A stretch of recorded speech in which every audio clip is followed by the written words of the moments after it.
everyone. I'm so glad you could join us. It's going to be an exciting talk tonight with these two guys talking about a trip that, frankly, at my age, I would never take. But anyway, we're going to hear all about it. On behalf of the Great Chesapeake Bay Schooner Race and the American Schooner Association, I want to welcome you to our talk about John Smith's trip of 1608. And my name is Duncan Hood. I'll be your host tonight. And our two presenters, both very famous men in their own small worlds. We have John Mann. Hey, John. There you go. Chris Cerino. Yay, I'm glad you guys could join us. Awesome to see you, and thanks for bailing me out for this month. Kidding. We're going to take a little bit of a moment, and we're going to talk about the Sultana Foundation and what they do. Of course, we all know their flagship, Sultana, which, of course, participates in our October race each year down the Chesapeake Bay. I doubt if you made more than 12 miles this year because there was no wind whatsoever. Yeah, none. Zip. Hey, John, let's start with you. Let's tell me a little bit about who you are and what you're doing. Great, thanks. My name is John Mann, and I manage the Lawrence Wetlands Preserve for Sultana, which is the newest component of our organization. We just cut the ribbon on our building less than a month ago, and so it's about 2 blocks from our headquarters in Chestertown is this really unique 8.5 acre piece of land on the outskirts of town, and it's mostly wetlands with a little bit of meadow and a little bit of forest, and we've done some reforestation there, and we use the property as a way to teach students to take a look at, hey, here's this little piece of land that's tucked in between a farm and a developed area, and let's look at what's happening to the water on its way to the river. Now, John, if I remember, you guys have managed to work your programs into the curriculum of your county. Is that correct? Yes, we work with every grade level, and sometimes we work with the grade levels multiple times throughout the year. We're kind of uniquely situated that our local public schools we're one of Maryland's smallest counties, so our local public schools are small enough that we can really work with all of the students throughout the year. Yeah, that's pretty impressive. Hey, Chris, tell me about you. Who the heck are you doing? Yeah, so my name's Chris Cerino. I'm vice president of Sultana Education Foundation. I came on to the organization in 2000, just as Sultana was nearing completion of the construction phase of our business, and the boat was launched in 2001, and I was essentially hired to kind of start up the educational programs we do on the water. Right. And so the first year in 2001, I was actually on the boat as the education director, sort of implementing programs for schools and adult groups, getting the kinks out, getting the curriculum straight. And then it's been a pretty wild ride since then. You know, I'm in my 24th year now, and as John alluded to, we have a lot more going on than just Sultana. That's definitely still our flagship and the most visible thing that we do. We have a mobile fleet of canoes and kayaks.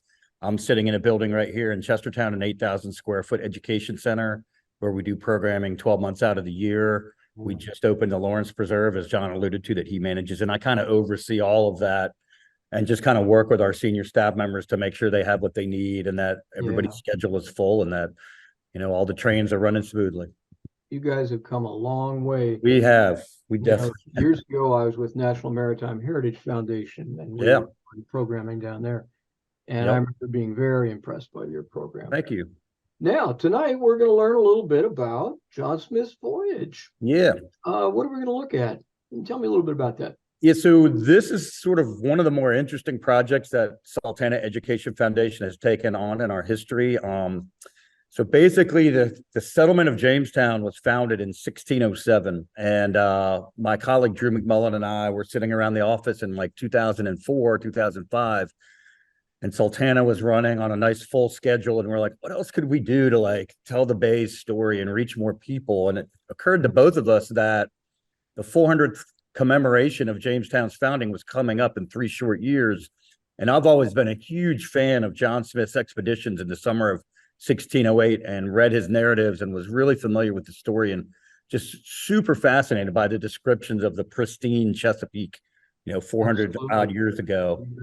And we were like, well, what about, has anybody ever built that little boat that he was traveling around? It probably was like a 25-foot boat. And as far as we knew, nobody had really made a replica of the little open boat or shallop that Smith used to take that voyage on. And we were like, hey, that's a manageable project. Like, we could raise that much money and build that boat here in Chestertown.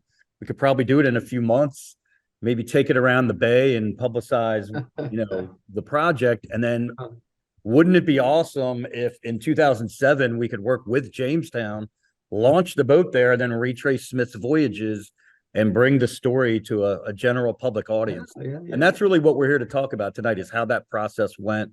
John didn't mention that he was one of the modern crew members on the John Smith shallop reenactment Voyage. So I was going to say that. when I'm showing you all photographs of this 2,000-mile voyage that John and his fellow colleagues undertook, look for his image, because he's in a lot of these pictures. Absolutely awesome.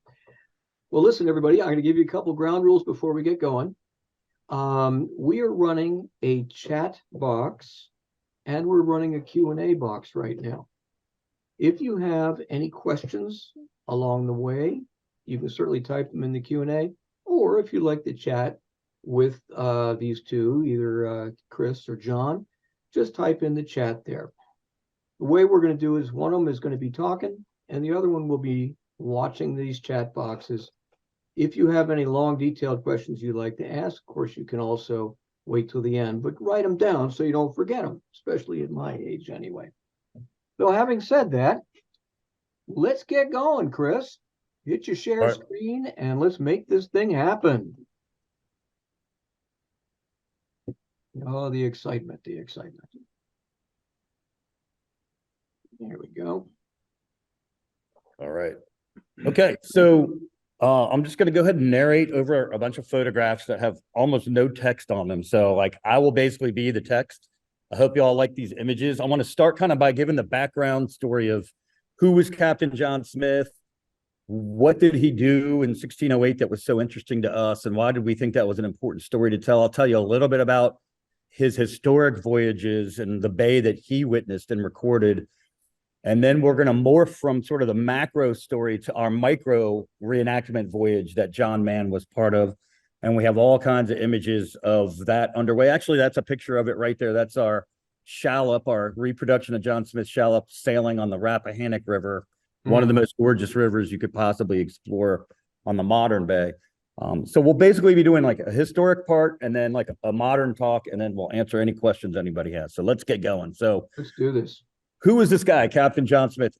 Some of you may have heard that he interacted with Pocahontas. There was a really cheesy Disney movie called Pocahontas where there was a romantic interest there. That was all a myth, but he really is a fascinating individual. He was born to the equivalent of like a middle-class family in England to a yeoman farmer. He always wanted to improve his lot in life, which was really hard to do in Elizabethan England at the time in the early 17th century. So he ended up taking a real interest in the military, not unlike a lot of our youths today, and initially fought as a mercenary soldier in some wars in Europe, then really made a name for himself militarily anyway in Eastern Europe when he fought against the Turks and the Ottoman Empire.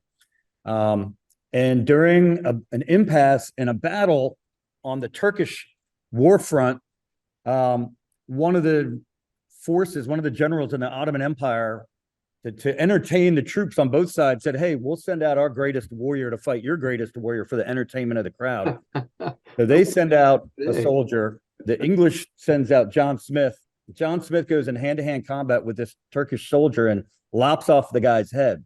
Nice. Well, that didn't sit well with that guy's buddy. So another Turkish soldier comes out to avenge his friend's death, and John Smith lops that guy's head off. And then a third guy comes out to fight John Smith, and he lops off a third guy's head.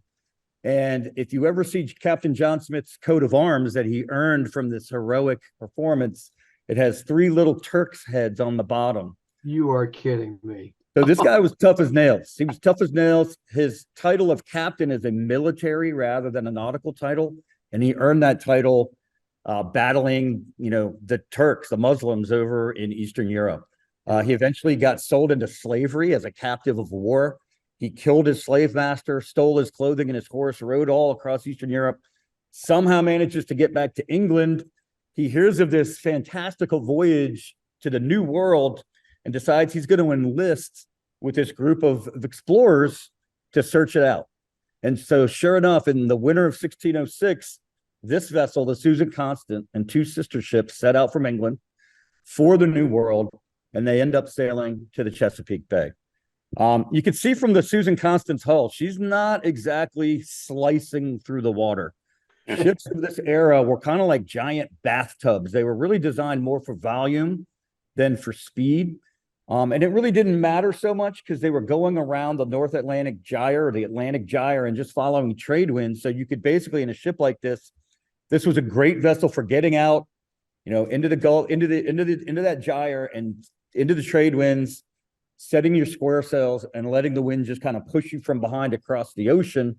These vessels were awesome for that. The problem came when a boat like the Susan Constant tried to sail up the James River, as an example. If you've done any work in the Chesapeake, you know that the bay's rivers are windy. They have shoals. Back in these days, there would have been giant underwater oyster bars that were so massive they were nautical obstruction. So this was sort of the European solution to that problem when they were exploring faraway lands they were unfamiliar with. In the hold of their flagship, they would bring a smaller exploratory vessel that they often refer to as a shallop that they shipped in pieces, brought out of the hull when they made landfall. You can see they would anchor the ship like a mile or two offshore. They would slap these sort of work boats together and then use those boats to make the first landings. And then they would also send these little shallops up the rivers to map the depths in advance of the larger ships in the fleet and select sites for where they wanted to set up shop permanently. And so it's really from the decks of these little shallops that John Smith made the first thorough and systematic exploration of the Chesapeake that was ever recorded on paper. Now, the Indians had lived in the Chesapeake for at least 14,000 years before Smith and his men show up. But Smith is really the first one to write everything down, draw pictures, and he wrote extensively about the people that he saw, the ecosystem that he witnessed. It's pretty awesome stuff. If you haven't read his voyage narratives, you really should.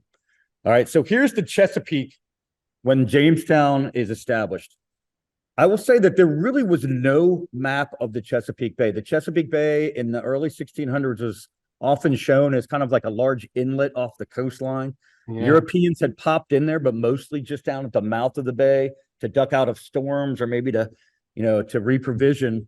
But at least in the written record, there had never been anybody that had sailed extensively to the fall lines or the head of navigation of each of the major rivers. And so there was really no comprehensive map of the estuary at all. So as a result, the folks at Jamestown, they really had no idea how far the main stem of the bay extended into the mainland. They really had no idea how many major rivers flowed into the Chesapeake itself. And these were all things that John Smith wanted to learn and that they really needed to learn if they wanted to ever expand beyond the banks of the James River. But it wasn't just for utilitarian reasons that in 1608 Smith sets out in this shallop to explore and map the bay. You need to recall that in the 15 and 1600s, Spain was actually making a huge fortune in Central and South America, and they had discovered gold. Well, hopefully, in terms of the English voyage, maybe gold was lining the shores of the Chesapeake Bay. That was one of the motivations that Smith recruited 14 men in 1608, boarded the shallop, and really made a thorough and systematic exploration. They were looking for riches. What he found instead was a Chesapeake teeming with life, both human and otherwise. So Smith, during his voyages from June 2nd, 1608 to September 7th of 1608, a little over like 3 months, he wrote extensively about the Native American cultures that he witnessed, what they were wearing, how they were hunting, what they were eating, when they were eating different foods, how their houses were set up, how their communities were designed, the role of men, the role of women, how their political entities function. If you want to learn about Native Americans in the Chesapeake region before first contact, you really should read some of John Smith's descriptions of Virginia, as he called it. Yeah, because they're absolutely fascinating. Which tribes were there, Chris? Yeah, so It depends. On the James River, right where the settlers set up shop was this confederacy of about 30 plus tribes that had been consolidated by a leader that the English referred to as Powhatan or Powhatan. And they were an Algonquin speaking language group that kind of dominated that part of what is today Virginia. As you came across the bay, one of the dominant tribes was the Nanacoke Indians, sort of on the middle eastern shore. Up on the Piscataway, you had the Piscataway Indians up the Potomac. You also had Piscataway Indians as well. Then when you got to the head of the bay, it was a whole different world of Iroquoian-speaking tribes like the Susquehannocks.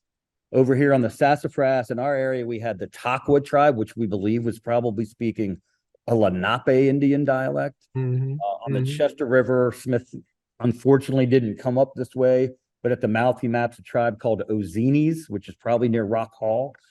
So there were he mapped, and this is actually one of the amazing things about his map. He mapped over 230 different Indian towns, which is just a remarkable sort of primary record of who was living where. There were a lot of people around here. Yeah. Another thing that Smith described throughout his 3+ month voyage on the bay was the ecosystem that he witnessed. And some of his descriptions almost defy belief to the modern reader. So you see in the upper left there, like schools of herring and shad and menhaden that were so thick. There was one excerpt from Smith's journals when he's in the mouth of the Potomac that the fish were swimming so thick with their heads above the water that the men got out frying pans and were trying to catch fish over the gunnels of the shallop. There were a lot of animals that lived here that no longer live here, like red wolves, like passenger pigeons would have flown through here. Carolina parakeets would have come up in the fall to eat the mast coming off of the deciduous trees in the region. Giant sturgeon up to 12 feet long and 800 pounds, making spawning runs up to where these rivers get really narrow and skinny. So imagine being in like a part of the upper James where it's 25 feet wide and seeing a 12-foot long, 800-pound fish spawning right in front of you. It was unbelievable. So some of those descriptions are really, really pretty cool. And then when Smith is done with this voyage, as he's going up each river, he's taking notes, but he's also making sketches. You get the sense that he's looking at his compass. They're probably using a tool called the chip log to measure their distance. He's taking depth soundings, and he's making sketches of each individual river. And when he returns to England, he works with an engraver named William Hole. And in 1612, they published this map in Oxford, England, which is then widely reproduced. And this becomes the map of the bay for the next 75 years. So that's pretty good. That's pretty remarkable. You got to remember the early 1600s was like this exploration boom where you have this massive influx, especially of Europeans, but of course later Africans and people from elsewhere that are coming to the region. And for 75 years, this is the map they probably had in their hands. That means when St. Mary's City was founded, they probably had this map in their hands. Smith later went up actually in the 17 period and made the first decent map of the New England coastline. This guy played a huge role in basically providing a blueprint for future, colonists from Europe and especially England to come set up shop in this area. Wow. So this voyage really is a neat story because Smith probably, if you live on a river that feeds the bay, Smith's shallop probably came right in front of your house 400 odd years ago. So it's a story that really connects all these rivers very nicely and tidily. But it also is really neat because he leaves us with this ecological benchmark of what the bay was capable of at sort of its most pristine ecological state. So it's kind of like, hey, that's what we should be shooting for. We'll never get back to that pristine, utopian ecosystem that he saw, but this is what the bay can do if given half the chance. So we thought it would be really neat if we recreated Smith's vessel, brought the vessel around and educated people about this voyage, and then launched the thing in 2007, hired 12 modern reenactors to basically follow in Smith's footsteps and bring this story to a greater public audience. So that's what these next two slides are. It's a mighty bold thing. It was a bold, we're pretty bold. We're kind of like the small nonprofit that could. That's kind of the way I look. I think you're right. You bet. So this whole initiative, we called it the Captain John Smith 400 Project. So the first thing we had to figure out was like, what did this boat look like? Like, what was the design? And how do you even go about figuring that out? Because there was no blueprint left by the Jamestown settlers themselves. So we looked at a lot of, paintings and images from England and the Thames River from this time period. One thing that really popped was on Smith's own map in the upper bay, right in front of a place called Howell Point near the mouth of the Sassafras. He shows this little vessel, which we think, it's his map, probably was a pretty good drawing of his shallop. It doesn't give you a ton of detail, but it does show you that it's a double-ended boat. It looks kind of like a Dutch shoe. Sure does. But it's a double-ended boat with sort of rounded ends. You can see one mast and a couple little shrouds, and then some sort of spar kind of diagonally across the top. So that was like, all right, that's a good starting point. We did a lot of research. Then we came across something really, really cool. In 1602, there was this guy named Bartholomew Gosnold who actually made one of the first English explorations of what we today call Cape Cod. And in his voyage narratives, he mentions that they anchor about 2 or 3 miles offshore, and that they brought out the one half of their shallop, and then they brought out the other part, and that the two pieces were then put next to each other on a beach and set together. Wow. Like So full he boat. mentions launching the one half of their shallop, rowing it to a beach, half of the boat, and then having the other half brought to shore later, whacking them together while the group was exploring on land. And by the time they got back that evening, the boat was ready to go. So it's like, all right, they've prefabricated this boat in such a way that it can be really quickly put back together. But also, if we're going to reuse Gosnold's narrative, and it's the closest thing we had to like, a verbatim description of how this worked, let's try to build it like that in 2 watertight halves so that each half could float just for long enough to get a small party ashore. And then how would they connect this thing? And it turns out that I can't remember the name of this museum. It was a whaling museum up in New England that had also thought about building Gosnold's shallop and had a blueprint of how that might work. And so we kind of took their plans and modified it. Here we've hired a local artist named Mark Castelli, one of the best Chesapeake Bay artists that there is. Yeah. And he showed a rendition of how this might have worked. So you can see there's 2 halves of the boat, and there's a bulkhead on what would basically be the stern of each half, just tall enough to keep the water out as you rode to shore. You can also see there's a piece of the keel that drops out. There's pieces along the gunnels that pop out. And then so there'd be these braces where the boat came together. So you could whack the bulkheads together amidships, and then you could whack the keel over that seam on the bottom, and then do the same thing over the gunnels on top. And that's how we think they might have done this. And I'm sure there are multiple ways these boats could have been prepackaged, but this was explicitly described by Gosnold in 1602.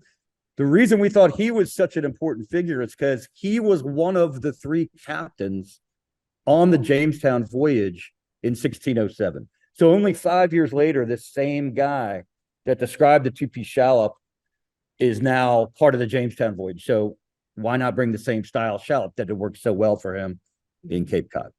So here's another rendering of the boat put together. If you look really, really carefully amidships and on the keel, you can see that little seam where the 2 halves come together. Right. And then here's a real life image of us recreating this at the Sultana shipyard. This is where Sultana was constructed, which is really neat, kind of bring the shipyard back to life. This is about 1 block up the road from where I'm sitting right now. Nice. We tried really hard to stick to traditional 17th century tools and methodologies. We learned really, really quickly that electricity is really, really nice to have, especially when you're sawing big old planks and dealing with woodworking. We put on a nice show for the public, but when it was really time to cut the big timbers and whatnot, your secret's safe with me, but like we did use some power tools. But that was one of the neat things, is that we would at least show people the techniques and the tools they might have used back in the day.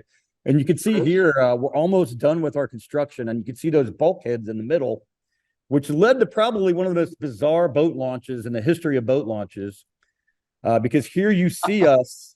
I don't know if any listeners out there are familiar with Sultana's Downrigging Weekend, but we have this big festival at the end of our sailing season in like late October, early November. We invite all the tall ships in the mid-Atlantic, especially in the Chesapeake and Delaware bays, to come join us.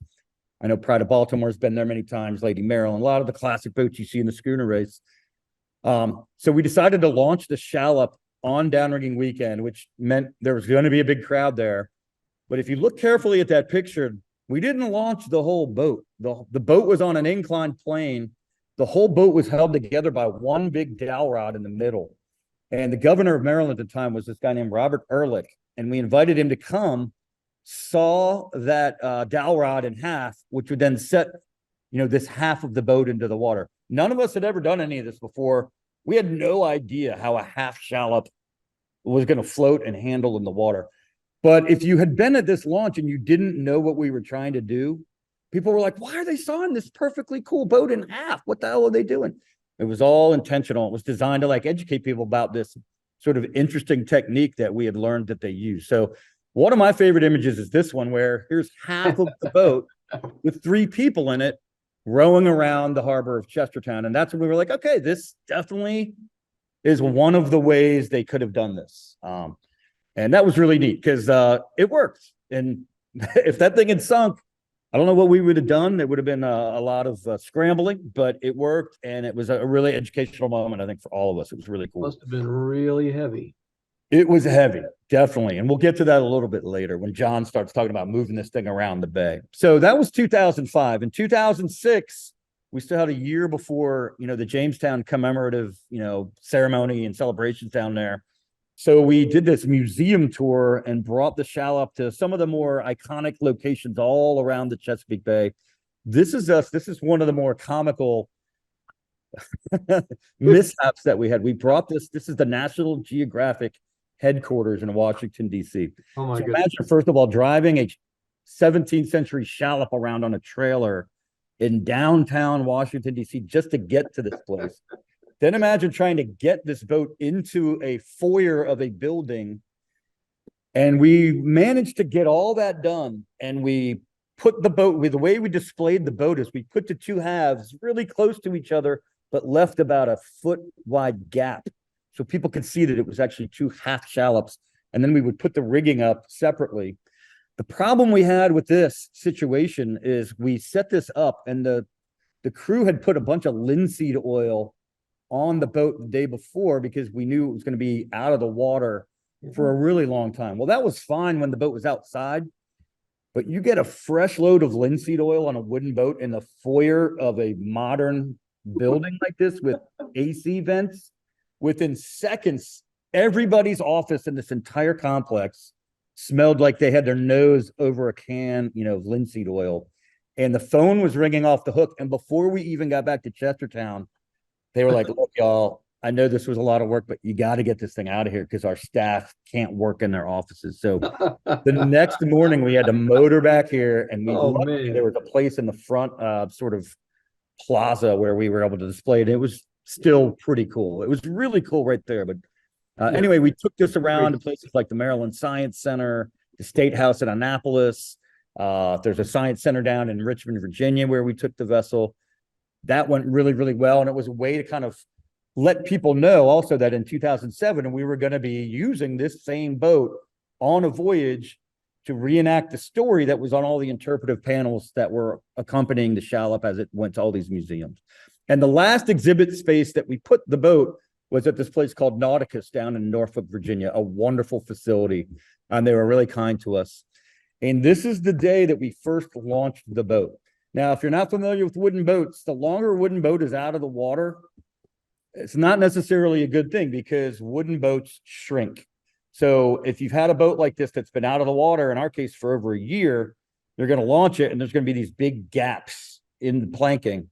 And what traditional shipbuilders would have done is put this stuff called caulking in the seams to sort of temporarily keep the boat relatively buoyant until the wood had time to swell up. We'll get to that a little bit later, but this is the boat about to hit the water as a fully, attached one vessel operation in its history.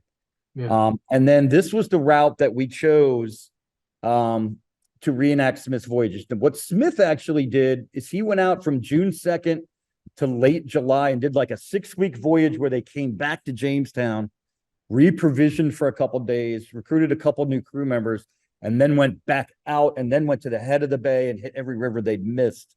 We decided not to do that. We're like, look, we're already asking these reenactors to live on a boat with no AC, with no toilet. It's 25 feet long and 6 feet wide. Like, that's hard enough. Let's combine Smith's 2 voyage journeys into one. We'll still cover the same water, but we'll eliminate sort of repeating ourselves, especially when there's no events planned. And one of the neat things is along this voyage route, we worked with over 30 different waterfront communities to set up events. So there were 30 waterfront festivals based around the shallop arriving, our crew being there in 17th century garb. We had a mobile tent we would bring with a display to tell all about Smith's voyages, the bay in the 17th century, and the Native American tribes.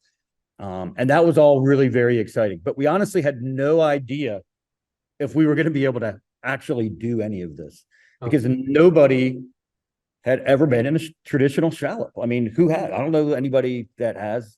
So we're like, all right, what was actually in some ways more difficult about the reenactment than Smith's voyage is that he didn't have to be anywhere, right? So if he got a nice southerly wind and they wanted to head to the northern bay, they could just throw up their sails and go as long as that wind propelled them, so they didn't have to row. We couldn't do that. We were like, we have to be, in Vienna, Maryland on the Nanticoke in 3 days. And if the wind's in our face, we still have to be there because they have this whole town coming to see this. And they've been promoting it. So there was a lot of pressure, and we had no idea if the crew was going to be able to pull it off. So that was a nerve-wracking time. The captain of the shallop was this guy named Ian Bystrom. He had been previously the mate and second captain on the schooner Sultana. So we knew Ian very well. We knew he had the kind of temperament, very calm, mild-mannered, good with people that we needed. So he was our first hire, and he went about hiring the rest of the crew, which included John Mann. And we're about to turn the mic over here to John Mann, because very soon, in like March of 2007, and again, Jamestown was kind of started in like late April, early May of 1607. We took the boat down to First Landing State Park and started some sea trials, which was very interesting. But before we did the sea trials, we launched the boat. As I said, we put it in the water, and this is the shallop crew's first day on the job. You've taken this job. You're like, this is going to be so romantic and exciting. I'm going to go 2,000 miles in this cool reproduction vessel, and you show up to work on the first day, and that's what you see. And that's where I'm going to turn it over to John. And he's like one of those guys in that picture. I think he's the last guy with his hands in his pocket, wondering what the hell he just got himself into. So this was a pretty modest beginning to what became a pretty intense voyage. So why don't you take it a little bit from here, John? All right. Hey, John, before you start, let me take a moment to tell everybody, again, we have a chat box running and we have Q&A. So if you'd like to ask any questions as we go, type them in, and one of these two guys will respond to you. Thanks for joining us. Let's keep going. Okay, great. So like Chris mentioned, the boat had been out of the water for a long time. So when it was launched at Nauticus, they intentionally submerged the boat, right? Get as much of that wood underwater and let the swelling process begin to make it watertight. I did not come from a sailing background. Some of these people had sailed on other ships. We kind of came from a variety of backgrounds, but I'd say maybe 25% of us didn't really know our way around the sailboat, and I was one of those people. So I was probably the most shocked to show up and find the boat in this state. And our first order of business was to get the water out of the boat. So I think Chris has another picture here where you see us using bilge pumps and buckets and whatever we could find to try to get the boat floating again. How long was there we go. At that point? It was pretty chilly. Yeah. You can see the captain is the one up on the docks just giving us our marching orders, but we were young and didn't know any better, so we were excited to get in there and start the adventure. So we had to bail her out, and then like Chris mentioned, we no, there wasn't someone we could go to talk to for advice on how to sail the boat, and the itinerary had already been laid out, and the plans were in place where if the boat wasn't making enough progress, there was a tow vessel that could come and tow us. So we couldn't miss any of the events, basically. We'd made all these plans with these towns. Yeah. But as a crew, our sense of pride and we wanted to make sure that we moved the boat where it needed to move. We didn't want to have to be towed. So I can remember those early, what we're calling the sea trials, when we were learning to sail and learning to row. Captain Ian constantly looking at our speed and keeping track of our speed and doing these calculations and knowing we have to be able to maintain this rate to be able to make what we said we were going to do. We had 2 women on board who were collegiate rowers, crew athletes. So I guess that's the closest approximation we could find to these big, heavy oars. We're nowhere near as graceful as a crew boat, but they helped us with some of the terminology and just how to communicate and work as a unit. We had 12 people on board, and we would row with as many as 8 oars. And so the way we kind of made that work was there were 3 groups of 4. And so if you were going on an hour shift, you might spend 40 minutes of that rowing and 20 minutes of that not rowing. So if there was any kind of wind, even if you were sailing slower than you could row, the benefit of not having to put out your own energy made sense to take advantage of any of that, as much of that wind as we could. Boy, you know. We also learned early on, I think maybe from putting this picture on the internet, I'm not sure, someone told us that we had our sail on upside down. So we kind of were embarrassed and made adjustments and fixed that. Nice. I wouldn't know. What this picture doesn't show, but John alluded to, was me and Drew back here in Chestertown constantly calling these guys like, what was your top speed in this much wind? Like, and when they told us they were, I think on this day, you could see it's a pretty nice breezy day. They were making like 5 knots. We were like celebrating, jumping all over the office because we really had no idea. And when they were rowing, I think their top speed was maybe 2 plus. But then if you combine that with a nice current that's following you, you might be able to get that up to 3, maybe 3.5. And, over time that all adds up. And you guys, you got sideboards up there too, right? I was going to say those red coats. That's great, Chris, because that's our foul weather gear. And it was, springtime in Hampton Roads. And so I remember it was cold and rainy, and you're close to the water in that boat. It's basically an oversized canoe. And so, yeah, there we are sailing. And then compare this. This looks like this is on the Rappahannock. So that was probably towards the tail end of our journey. And everybody looks tanned and kind of relaxed. I see people reading books while we're sailing. Well, that was a much better day. And one of the things we also learned was we didn't really know what to expect. I hadn't done a lot of cruising around the Chesapeake prior to this. I grew up in Baltimore. I knew the parts of the bay that you kind of saw from the major bridges and roadways or some of the major vacation spots, but this took us into almost every little corner of the bay. And we quickly came to realize that there are large stretches where you're kind of surrounded by what we call these John Smith views. You get up onto the Nanticoke or the Rappahannock and you couldn't see signs of human habitation, and you could kind of imagine, I guess the trees would have been bigger for him, but that there are spaces where you could see, okay, this is probably what he was looking at. Man. This is a day where just you can see in the water there, it's dead calm, no wind, hot, and we were rowing. Oh, golly. Speaking of rowing. Oh, look at that. That's me getting all patriotic for the 4th of July. And I guess you got to make it fun so you don't think too much about the hard work of it. You had to be in unison with those oars too, because if you were a little too slow or a little too fast, you can see how close my back is to the oar behind me. You would feel that pretty quickly if you were out of unison. Man. And then this picture, I was not excited to be on this boat when I first heard of it, because I had a fear that we were going to try to do a 100% as accurate as we could historical, dress the part, live the part. Once I learned that wasn't the case, I was more interested. Mm. But then once you're out there, you start to say, well, what would it be like if we tried to dress the part and live the part? So a few of us, the guys in this picture here, the guy in the foreground is Donkey. That's me in the middle. And then that's Austin behind me.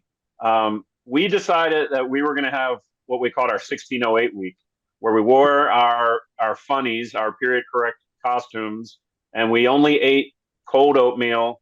And basically, it wasn't hard enough. We decided we were going to make ourselves suffer more. We're not wearing hats and sunglasses. Wow. I don't know that we learned anything too deeply out of that, other than we were glad that it was a choice that we could revert back to the more modern style. Be glad when And that you can was see, over. yeah, and you can see. Oh God. Oh yeah. This looks fun, doesn't it? Oh man, I can hardly wait. So I think what this is I mentioned we'd work kind of in shifts, and you would work so hard to build up the momentum on the boat that when it came time to make a change, you didn't want to lose all that speed. So we'd usually do like 1 or 2 hard minutes and just really build up as much speed as we could, kind of a sprint, and then quickly change your seats and continue the rowing so that the boat didn't lose too much of that momentum. Oh man. Oh God.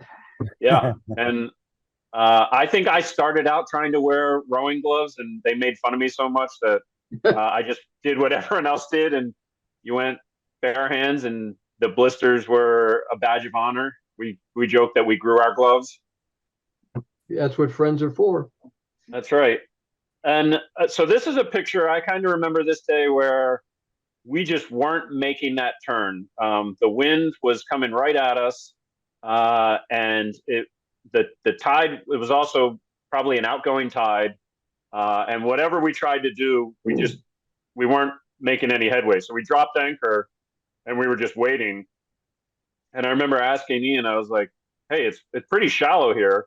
Can we just throw a line in the water and just let's walk the boat around. Once we get around this turn, then the wind's in a more favorable direction and we can continue sailing." And he thought about it. We talked about it. We were like, "Do we think this is cheating?" And we were like, "No, like we're moving the boat. It's under our power. We're not tying up and having someone tow us." Yeah. So we agreed that we were okay with this compromise, and we thought probably Smith and his men would have approved of that decision. Absolutely. Yeah, I would say that one of the things that we really learned kind of as an organization from a historical slant is how exhilarating it must have been for these folks when they got a breeze heading in the right direction for an extended period of time. Like you kind of take that for granted today because when that doesn't happen now, you just crank up your John Deere and go. Yeah. If you didn't have that wind, you were rowing or sitting at anchor doing nothing. And so when you got one of these breezes that was favorable to you, you would milk it. You would go through the night. You would wake up at weird hours of the morning to take advantage of tides and winds. And you got super, super in tune to weather, tides, and those variables that today we don't really need to be as in tune to because we have electronics and engines and whatnot to compensate. The other thing we learned is that Smith absolutely could have pulled this off and did pull this off based on his map. And that was something a lot of people were like, I don't think he actually did all that. And I was like, well, how do you think he made this map? And they were like, well, we'll see what happens when you all go out there. Well, we did. We were able to make all these events. We had to do some crazy stuff, like get up at 2 a.m. to catch an oncoming tide or whatnot. But it was definitely possible. But your whole mode of like time and everything has to be completely put to the side. And you have to get into that 17th century mentality pretty quickly to make it work. And speaking of that. Yeah, so we had to teach a story that some of us were more familiar with than others. Some of us didn't know too much about. So, Sultana is primarily an education organization. If we were going to be out there representing Sultana, they wanted to make sure we were giving accurate information. So not only did we learn, how to physically move the boat, but we had to be schooled up so that we could know what we were talking about. So Sultana brought in a number of experts in their fields because we were teaching the ecology and the history of the period. So this is a picture from our old headquarters in Chestertown that Chris and I remember fondly. Chris is talking to you from our new headquarters, which it's night and day the difference in. But it looks like this is probably a crash course in Chesapeake Bay Ecology 101. Yep. That's a guy named John Page Williams. He's written a ton of books. He's worked for the Bay Foundation for a million years. Super knowledgeable guy and a great storyteller. And we had a lot of those. This is a guy named Kent Mountford. He was part of a research team with a woman named Helen Roundtree and a guy named Wayne Clark. And they wrote basically a play-by-play narrative of where they thought Smith's voyage was on every single day of this trip. And he knew all kinds of stuff. Just a really fascinating guy. You remember this guy, John? Yeah, that's what's Ed Hale. Yep. So yeah, he has this traditional wooden workboat. He lives on the Rappahannock. He was a smith. I mean, there were some people that we met that were so into the John Smith story. It was wild. And he'd written this. He basically took every firsthand account from Jamestown and put it into one volume and called it the Jamestown Narratives. And it's an invaluable resource if you want to read up on Jamestown from like a first person perspective. But he really loved working with us, and he was a fascinating guy in his own right. And now let's get to the nitty gritty, John, of living on this little rowboat with a bunch of strangers.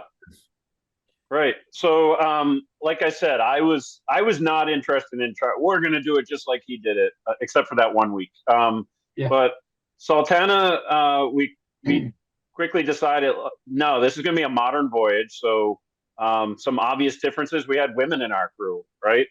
And they were as tough, if not tougher, than the men in the group.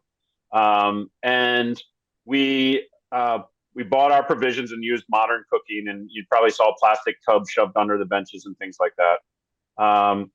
And the way we kind of made things work is each week, 2 people on the crew were the people in charge of meals for that week. They would do the shopping, they would do the cooking, and the boat, while this is where we're going to be on these dates, they were usually around weekends for the festivals. The day-to-day, where we're going to end up on this particular Monday, that was unknown. And a lot of that really depended on what were the conditions that day, right? Did we do big miles? Did we have to drop anchor and wait for things? So there were people who had reached out to us that said, hey, I've got a dock, I've got property if you want. But for the most part, when it got to be where we'd done what we were going to do for that day, we would look for a dock that had room for us to tie up, someone's private dock. We'd send a few people up to their house to knock on their door and tell them who we were. And hopefully they were accommodating. And that was really one of the best aspects of this trip is for the entire, 121 days, Chris, no one ever turned us away. Awesome. People were like, you can stay here. Yes, you can put up your tents in my yard. Some people even went a step further and said, come sleep in my house, or we've got a guest cabin, come stay there, So I kind of equate it to if you live on the water and you have a dock big enough to accept our boat, you're probably somewhat into this kind of thing or find this somewhat interesting. So the people were really excited, and that's what we would do. We would move the boat as far as we could. We'd come to shore and we'd start, we'd make camp for the night. Yeah, a couple of things that really helped us here is as the voyage went on, we started generating more and more publicity. And so people that were on these rivers knew we were coming. And some of the, the people with the nicest waterfront setups were really excited because they heard we were on our way and they wanted us to stay there. That was really cool. And I remember kind of feeling sorry for the crew one day and going to visit them at a nearby campsite in Rock Hall and turning the corner and I see a volleyball going up and then I see everyone drinking beer and I'm like, why am I feeling sorry for these guys? They're having the time of their life and people are hooking them up. So that was really neat. And in a way, it was reminiscent of what happened to Smith. Not every time, but a lot. Like sometimes they'd get shot at and have to sleep in the middle of the river. But a lot of times they'd be welcomed with open arms for their trade goods because they had intentionally brought things like glass beads and looking glasses. And then they would trade for venison or corn. And That's the only way they were able to do that voyage. If the Indians hadn't helped them out, they were just going to be able to be out there for 3 or 4 days and would have had to come back and reprovision.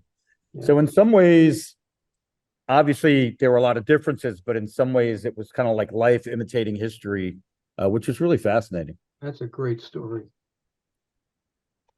And meals were simple. So my experience with this, I'd done some long distance travel. I'd hiked the Appalachian Trail, so I kind of knew like, all right, what kind of food is going to keep and is going to help restore your calories that you're burning.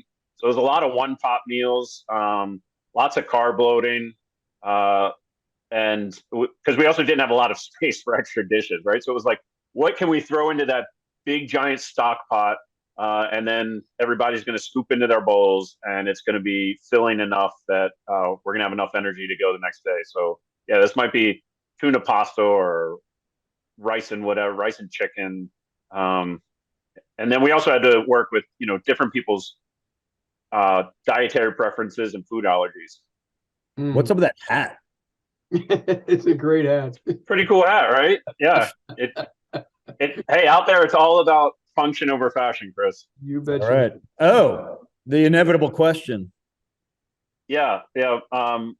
Children are never shy about asking this. Sometimes adults are too polite to ask, but you're on this tiny little boat with all these people. Where do you go to the bathroom? So this is one of our educational stops here at First Landing State Park. We actually spent the first 3 or 4 weeks before we left Jamestown living in one of their facilities, and that was when we were getting schooled up. So we got to work with some of their local school groups, and Liz is showing them our luggable loo. It's nothing too fancy. It's a 5-gallon bucket with a lid and same sort of chemical treatment you would put in any sort of toilet there that's not connected to plumbing. So that's the short answer. The long answer is, you would, like a lot of sailors probably know, is you try not to use your head as much as you can, right? You do as much of that on land before you leave the docks because it just makes life easier. Sometimes emergencies would come up. We got close enough with each other that it was no big deal for someone to go to the bow. We'd put up a little privacy screen that we affectionately called the shitsel, and you would do your business. And then when we got to town, to land, we would take care of cleaning it out. All right. Very nice. Yeah. So this was a big sort of push for the whole reason we did this voyage, is to basically get this story out there and help people understand that the bay hasn't always looked like it does today, that it used to look a lot different. And then, we've impacted it in tremendous ways, culturally, economically, ecologically.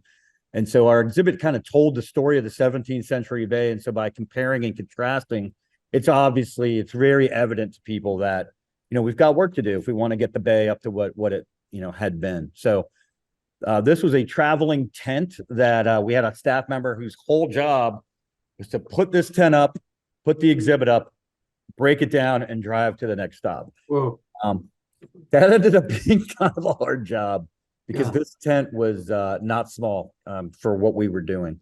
Absolutely. So I'm sure John can talk about like what it was like to be in these totally isolated stretches of rivers where you don't even see a house for several hours. And then the next day you're talking to hundreds of people that are just peppering you with questions about, everything that's in the tent and what the voyage was like. So why don't you tell us about that, John? Yeah. And tent makes it sound simple, but it was like a mini carnival coming to town, and you can see kind of the graphics behind us. A lot of the artwork was by Mark Castelli. So it was a beautiful thing. And technology, there was a computer in there where you could see where we'd been, and a TV playing a video of it. This map showed all our stops. But yeah, the moving the boat during the week felt like you were getting paid to have an adventure. Interacting with the public, that's where it was the job, because you might have been answering the same 10 questions 100 times in a row for 2 hours. Yeah. But that was important because that was the whole reason we were out there. That's why we were getting paid to have this adventure, was to bring this story to people all around the bay. So yes, someone asked, they wanted to know about like the day-to-day life. Here's some great candid looks at it. We had these little REI tents. It was 2 people to a tent. We got really good at setting them up. It became a competition who could set up and break down their tent the fastest. And Ooh, like Chris that looked said, pretty. yeah, there were some really nice spots. I mean, as you know, there's really nice waterfront around the bay, and we weren't dummies. You know, if we saw a nice property, we'd probably pull up there and ask them if we could camp on their really nice property. Saw, you know, countless sunsets and sunrises. This is Speed putting down the tent. That's me holding the tent up and shaking all the debris out of it. That's my tent mate, Andy. Uh, catch a nap when you can, right? Take any break you can. So Donkey's a shorter guy than I am. He could curl up right here in the bow. Looks like he's using our sail as a pillow. But like Chris mentioned, sometimes at the spur of the moment, conditions would be ripe for sailing at 2 a.m, and Ian would be like, "We got to go," and we would, you know, within 30 minutes be in the boat sailing. So yeah, sometimes you were working during the night and sleeping during the day. Yeah, and you could see how uncomfortable that looks. And one of the things that was really remarkable about Smith's expedition is when they would come up a river system, they had no idea who was even there, let alone what kind of reception they were going to get. So if they hadn't met a tribe yet, they would anchor the shallop in the middle of wherever they were and sleep on the boat. So imagine 15 grown men on a 25-foot, 6-foot wide boat with all of their gear and armaments and clothing and extra sails. And like, how did they do that? These were some tough people. And again, it really made you appreciate the physical nature of what life was like in those times, and just the things that they dealt with and tolerated that we just wouldn't even go there in the modern era. No sleep number beds. Yeah, one of the things that was kind of neat is the Voyage did go in like a multi-state cycle. So we were in Virginia, then we went up to Maryland.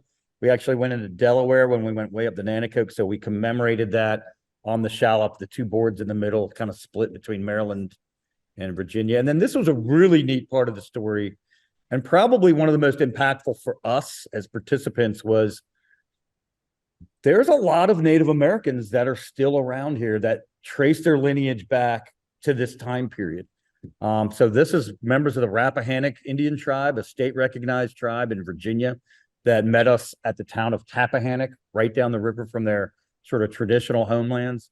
They were doing traditional dances for us, but I think this, for many of us, was a really fascinating part of the voyage. We got to work with a lot of these different groups. This is a guy named Chief T. Norwood, who at the time was the chief of the Nanticoke Indians of Delaware. This is a group from the Patawomic tribe in Virginia along the Potomac River. This is a woman from, I want to say, the Accomack tribe. It might be the Accahannock down near Crisfield. John, tell them about this interesting event. This is at Jefferson Patterson Park and Museum on the Patuxent River.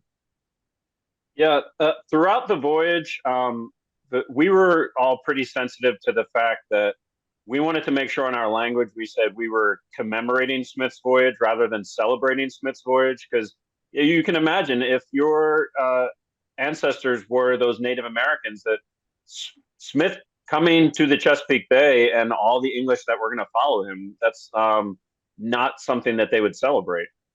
So we, like Chris said, we had a lot of really positive interactions with local tribes at places we went, but this one was kind of a tense feeling for me anyway, probably because in this one, we were all dressed up in period clothing. So it kind of felt the most like a reenactment. We sailed up to shore, and these men met us on the shoreline, and they were shouting at us in a language we didn't understand. And then they motioned that they wanted Ian, our captain there, to come with them into one of the wigwams. And so we're all kind of, it's almost like dead silence. We're all walking together, almost like a standoff type moment. And they go into the wigwam, and they're probably in there for like 5 minutes, and the rest of us are kind of standing around looking at each other. Is this going to be okay? What's going on? Right. And then Ian came out, and he kind of came over to us, and we're like, Ian, what happened in there? What'd they say to you? He was like, well, we went in there and they said, all right, how long do we have to stay in here? We just totally misread it. They were all totally relaxed and telling jokes inside the wigwam. Great story. Yeah, good times. Yeah, and then some people went all out to greet Yeah. us. So this was up near Fredericksburg, where these gentlemen, I believe they had Native American ancestry as well, and they had created this really cool dugout canoe that was functional, which I don't think any one of us had seen before, which was really, really cool. Mm. And they were zipping around. I remember that really impressed us, the speed at which they moved around the water, because that was one of the things with the shallop. It wasn't very fast, right? And Chris has mentioned a few times that Smith was relying on peaceful exchanges, right? Their survival depended on being able to trade with the Native Americans along the way, and also getting information from them.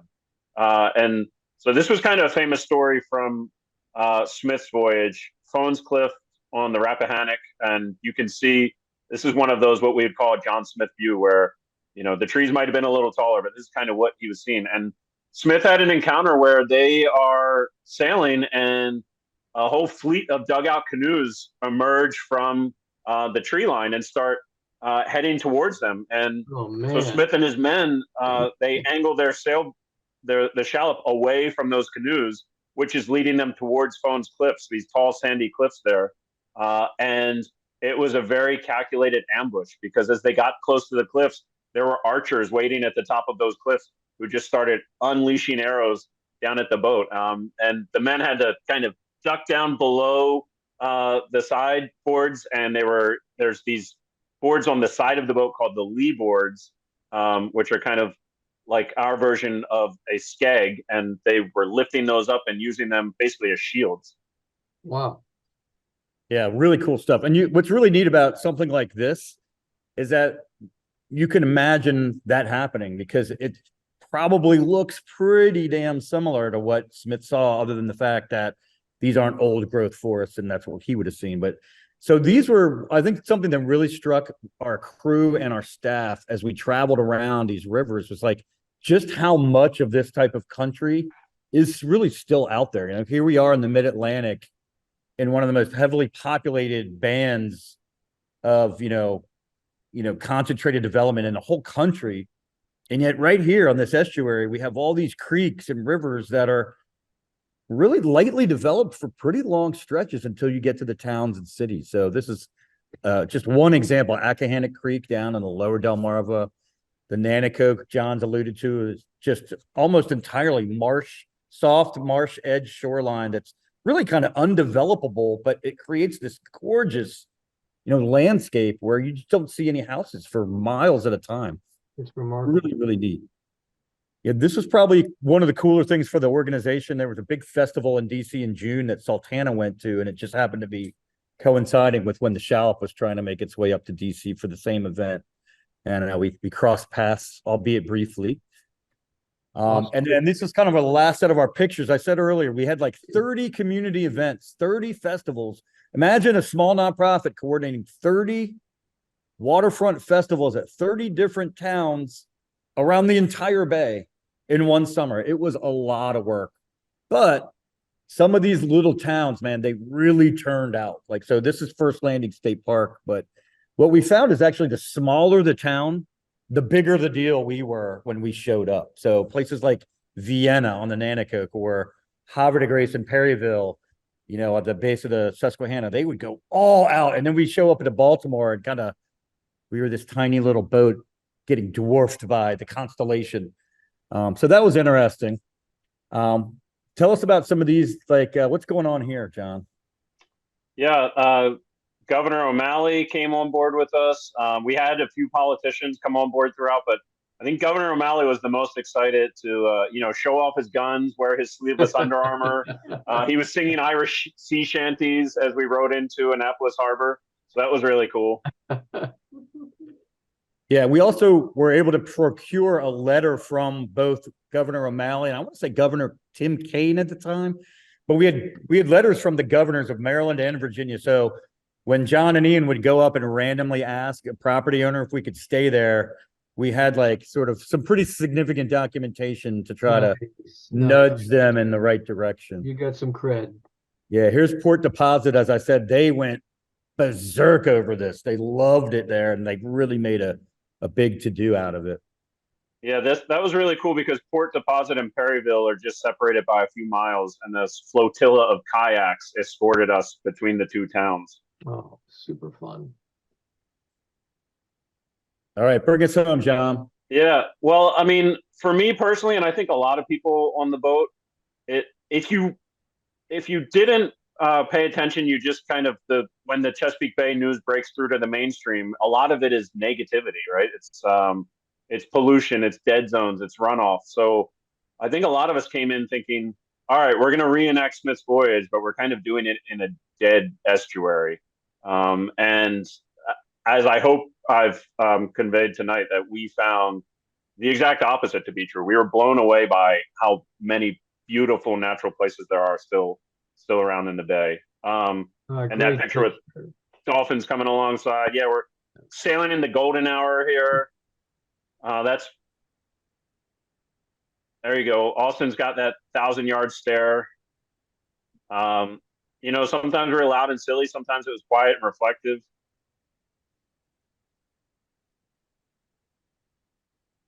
And then coming into Jamestown, it was kind of funny because when we left Jamestown, it was a big celebration.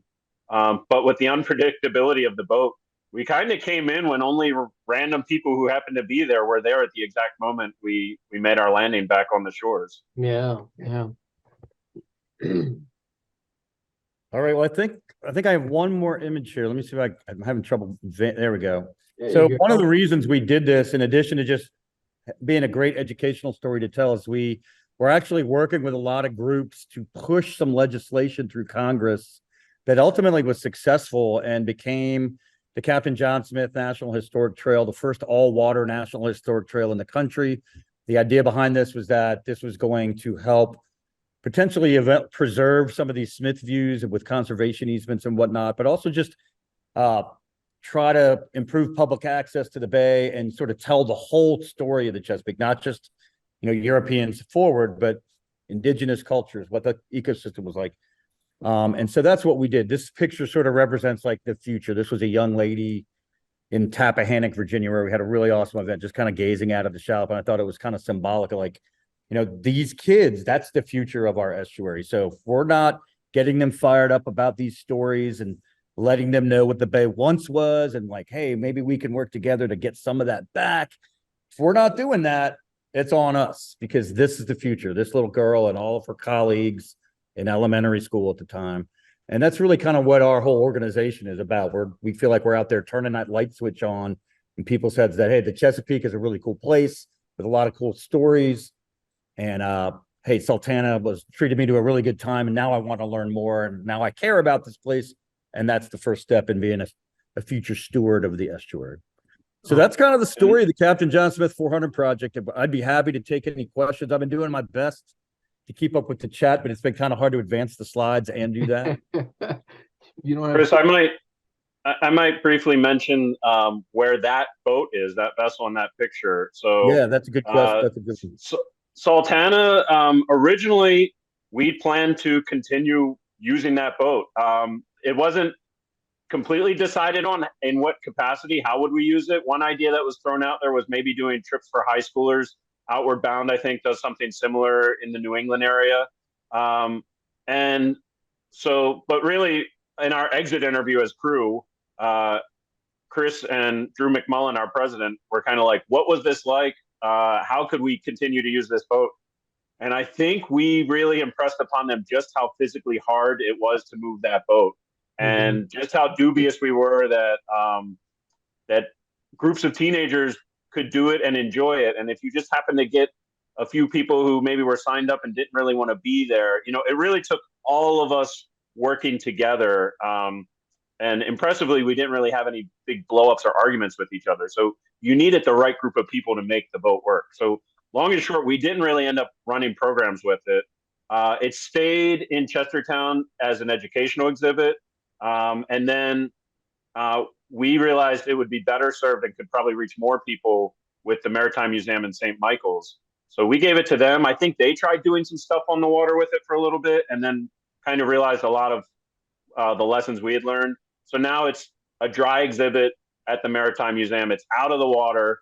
it couldn't go back in the water because you can probably see daylight in between the boards. But if you're in St. Michael's and you haven't seen it, check it out, because that's the boat we've been telling the story about tonight. Yeah, I was there just last week, and yes, you can see daylight through the boards. That's better than being sunken and having a family of ducks kind of nesting in it. I think that's true. Gentlemen, a very, very impressive presentation. Obviously, you've done this before. I am most impressed. I think I'm most impressed by the quality of your pictures. Thanks. Yeah. Did you have a chase boat come alongside from time to time? Yeah. So, some of these were taken by the shallop crew themselves. Yeah. A lot of times somebody like me would come out with a nicer camera just to take pictures. Yeah. We also have a lot of friends of the organization that are professional photographers. So that combination is basically where we got a lot of, these are some of my personal, I was in a chase boat on this day on the Rappahannock. Well, that was my favorite day of the whole summer. That is a stunning picture. Awesome shots. And this was just one of those days where everything lined up. We were sailing at 5 knots and a 15-mile-an-hour breeze. Somebody asked how close could you sail to the wind? Not very close. So I remember this day, the wind was kind of blowing us on the nose and we were tacking into it. Yeah.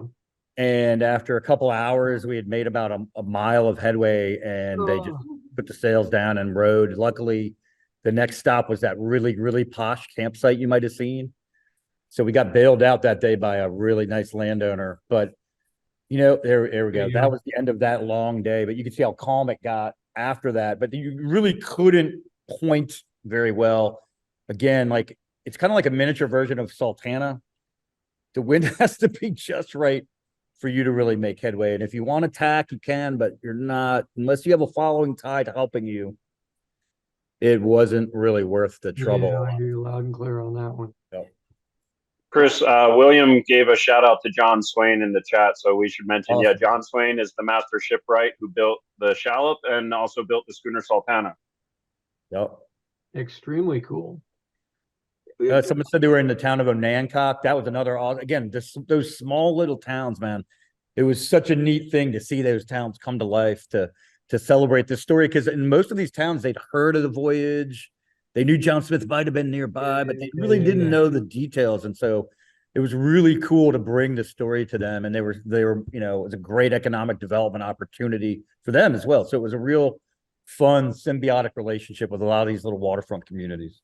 Yeah, the people of Onancock set a high bar for the rest of the day. I think there was someone in town who would bring us warm donuts in the morning. How does it get any better than that? Did Exactly. you give them any glass beads? Hey, John, what do you think the biggest hurdle or challenge was, aside from the whole thing all at once? Did you have a day you ever wanted to quit? Did you ever a day you wanted to just kill yourself? Yeah. There were a few. So for me, you wouldn't pick this up just in a Zoom box, but I'm a tall guy. I'm 6'3", and so my big fear was every now and then I get back issues. And so I remember a time we were in a town where we rented a hotel for the weekend, and I was just down on the hotel floor, just hoping everything would kind of reset. That was my big fear, that I would get some sort of injury that would take me out of it. And then I remember kind of a scary moment where we were coming into Tappahannock, and it was just a weather event. It was one of those pop-up summer storms, and it was one of those where the lightning flashes and the blacks and the whites get inverted briefly, and there was nothing we could do other than we just got to get to this marina, right? But that was definitely one of the scarier moments where I was like, are you sure you made good life decisions to end up in this spot? Yep. And again, that same exact scenario happened to Smith twice. They got stranded they got blown off course near Watts Island and had to rest on the shore, and they got stuck in a squall basically in Hooper Straits, and they got stranded on Bloodsworth Island for 3 days and blew out their mast and sail. So again, history imitating life, imitating art. It was kind of neat seeing those parallels, even though the voyages were obviously very different. Yeah, I don't know if Smith had this one, Chris, but I remember one time we were rowing at night, and Ian was not happy with the speed at which we were rowing. And he was, like Chris mentioned, Ian's a pretty like calm, roll with the punches kind of guy, but his inflections kept getting shorter and sterner, and he was like, "What's going on with you guys?" And we're giving it all we got, and we're we had our rowing muscles by now. We couldn't figure it out either. And then we finally got to shore for our camp that night, and we realized somewhere back there, a few miles back, our rudder had hooked on to a crab pot line, Oh, and we've been dragging a crab pot with us the whole time. Bummer, So dude. we had a handicap. Well, I think that gives you a pass on that. Right. He felt bad once he realized it. He apologized. Ladies and gentlemen, we are nearing the end of our time. If you have any further questions, let's type them in now or forever hold your peace. And I have to tell you guys, this has been a very, very impressive time. Did the Coasties cheer you on? Somebody asks. Yeah, I think Chris is typing an answer, but yeah, they were always great to us. One of the unique things about the boat is because there was no engine on board, she did not have to be registered. So we didn't have to put any ugly stickers on the side. And that's a help. Absolutely. Yes. Guys, I want to thank you very much for your time and a really, really impressive presentation. Thanks so much. It was wonderful. It was great being here. For those of you who have joined us recently, thank you for coming along with the ride. I think this has been most interesting and entertaining. Chris, if you could stop your share for a moment, and we will be in business here. I want to thank the Sultana Foundation, and especially Chris and John for taking the time tonight. And on behalf of the Great Chesapeake Bay Schooner Race, where I will see you guys next year, and the American Schooner Association, I want to thank you both very much for joining us tonight. Ladies and gentlemen, great seeing you, and I'll catch you again for our next amazing presentation.